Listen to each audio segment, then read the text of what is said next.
Maring itinanggi ni Sagip Party List Representative Paulo Marcoleta ang mga ulat na iniuugnay ang kanyang ina, si Edna Marcoleta, sa mga kontratistang sina Curly at Sara Diskaya.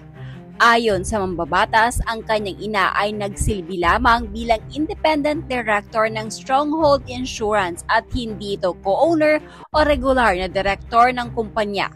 Dagdag pa niya, walang anumang tuwirang ugnayan si Edna Marcoleta sa mga transaksyon ng Stronghold Insurance at ng mga kumpanyang pag-aari ng mag-asawang Diskaya.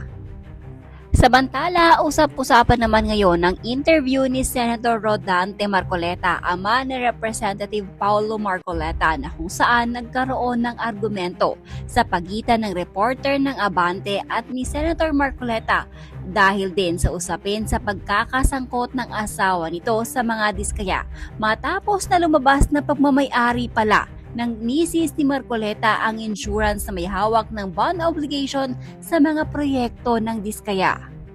Habang nasa linya pa si Senator Marcoleta, maririnig na tinawag na tanga ng senador ang reporter. Kaya tinatanong ko nga sa inyo kanina kung naiintindihan ninyo eh. Kaya nga po nagtatanong din kami, delikadesa din ho yung binabanggit namin dito. Hindi, pinausap ko ng delikadesa dahil wala akong connection doon. Ang asawa ko independent. Yun nga po, asawa niyo yun eh. Nakikipagdebate ka pa sa akin eh. Akala ko ba magtatanong ka lang?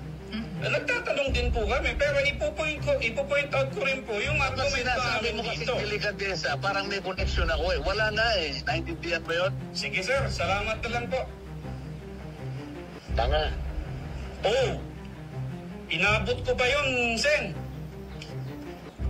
Tinawag mo kami ritong tanga. O diba, ano yan? Yan ba yung mambabatas na ibinoboto nyo? Hindi nga nyo masagot yung word na delikadesa eh. Ano to?